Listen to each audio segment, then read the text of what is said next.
今天炸了肉丸给珍珠和丢丢吃，但由于肉丸里放了鸡蛋和土豆泥，表面焦糊了，虽然不好看，但狗子们还是很喜欢吃的。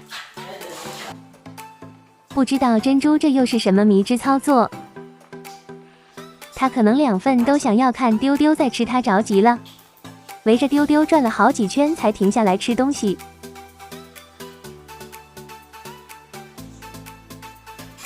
丸子外面炸焦糊了，但里面一点没糊。用鸡胸肉、土豆泥、鸡蛋，又放了一点淀粉炸的。看样子狗子们非常喜欢吃，已经吃完了。肉丸子是油炸的，担心会太油腻，所以给他们准备了2片西瓜。丢丢很喜欢吃西瓜，但珍珠不喜欢吃水果。珍珠可能从小没吃过水果，对水果无感。他在外流浪了那么久，更习惯吃草。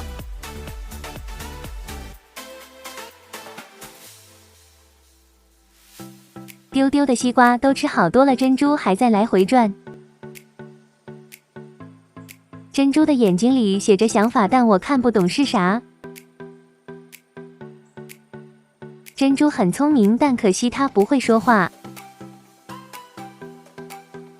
这么聪明，咋不尝一下甜甜的西瓜呢？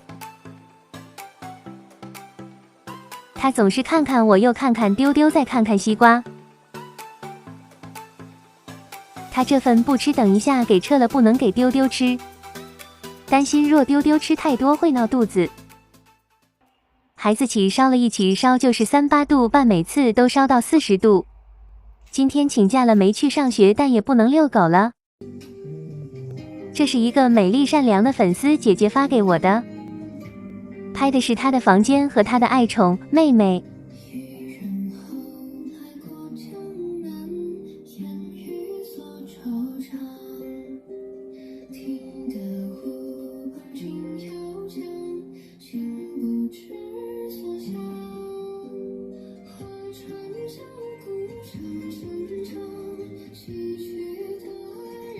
这是妹妹胖嘟嘟的，还在睡觉，好可爱，一看便知道是个十分幸福的毛孩子哈。他也发过他抱妹妹的照片给我，但未经允许不能随便放入这里。这一段也是经过他允许才放到这里的。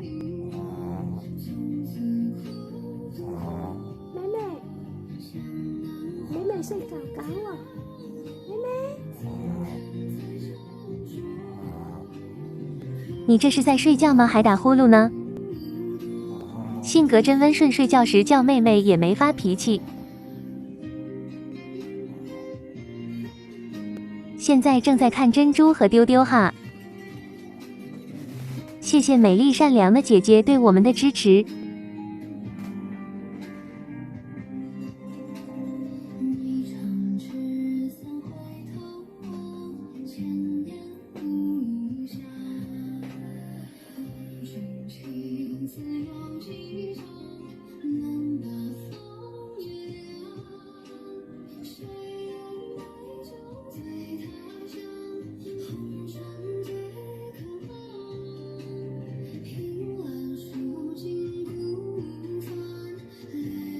这是妹妹的照片，幸福的妹妹能跟着姐姐可真幸运。